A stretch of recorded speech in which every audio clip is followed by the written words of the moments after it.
Buenos días, este es el bloque de Economía y Mercados de RPP Noticias y hoy vamos a hablar de la canasta básica familiar. ¿Cuánto le cuesta a los peruanos o cuánto destinamos las familias peruanas a poder pagar la canasta básica familiar de alimentos y compararlo con cuánto gastan nuestros vecinos de la Alianza del Pacífico, justamente que hablábamos de Colombia? La República, el diario La República de Colombia, basada en información de un portal británico, ha calculado más o menos cuánto gastan las familias en América Latina. Y aquí tenemos la sorpresa. El Perú, las familias peruanas somos los que más destinamos a comprar la canasta básica familiar. Y somos los que más días tenemos que trabajar para poder cubrir la canasta básica familiar. Como podemos ver en el gráfico, los peruanos, las familias peruanas, destinan más o menos 9.4 días para poder cubrir la canasta básica familiar. Y en porcentaje del total de ingresos, las familias peruanas destinan 31.68% del total de sus ingresos para poder comprar los alimentos básicos.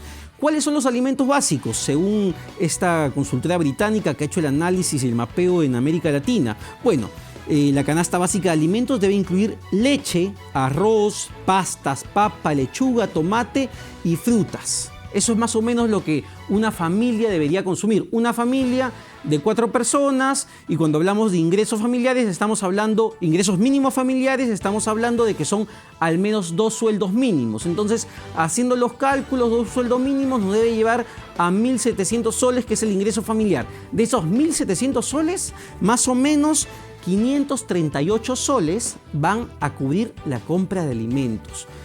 Si lo comparamos con los países de la Alianza del Pacífico, los peruanos somos los que más tenemos que destinar, y esto nos está revelando que los precios en los mercados son más altos, o que quizá los peruanos ganamos en el mínimo menos que otros vecinos de la región.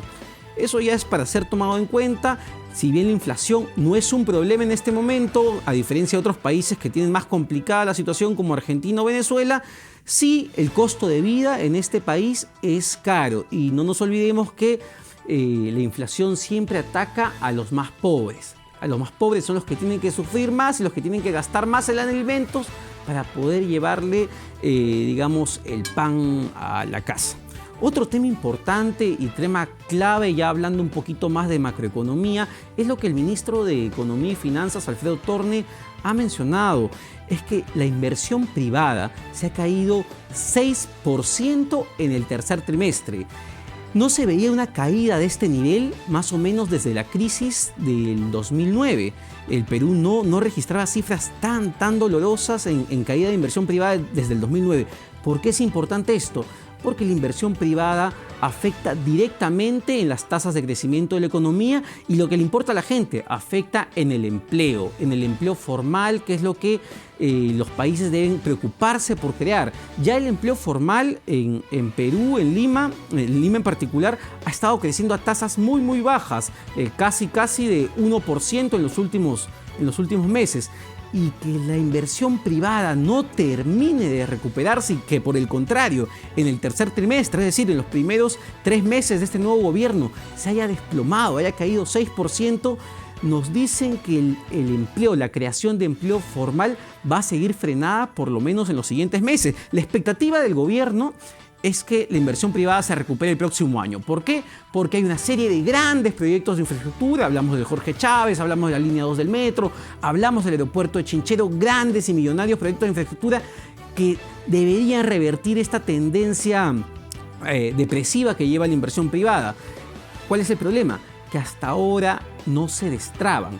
El gobierno, el presidente Pedro Pablo Kuczynski, ha anunciado que ya a partir de diciembre estos grandes proyectos estarían despegando, y el 2017 sería súper dinámico, la economía crecería muy bien, pero nuevamente las trabas burocráticas son lo que están deteniendo y frenando este destrabe de grandes proyectos, y esperemos que la inversión privada se recupere efectivamente en los próximos trimestres, en los próximos meses, para que eso repercuta en empleo, que es lo que a la gente le interesa, tener empleo, porque el empleo genera ingresos y la gente puede consumir.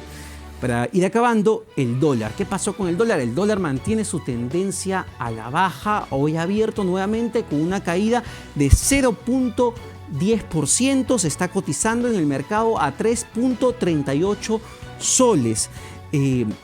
La expectativa es que siga manteniendo esa tendencia a la baja esta semana. ¿Por qué? Porque las empresas están vendiendo dólares, hay muchos dólares en el mercado porque necesitan soles para pagar sus impuestos. Hoy el presidente del Banco Central de Reserva, Julio Velarde, justamente en el roadshow que se realiza en Londres y Madrid, hoy en Madrid, ha mencionado que el dólar fuerte ya llegó a su pico o muy cerca a su pico. ¿Qué significa esto? Que el dólar o la fortaleza del dólar al alza ya llegó a su techo.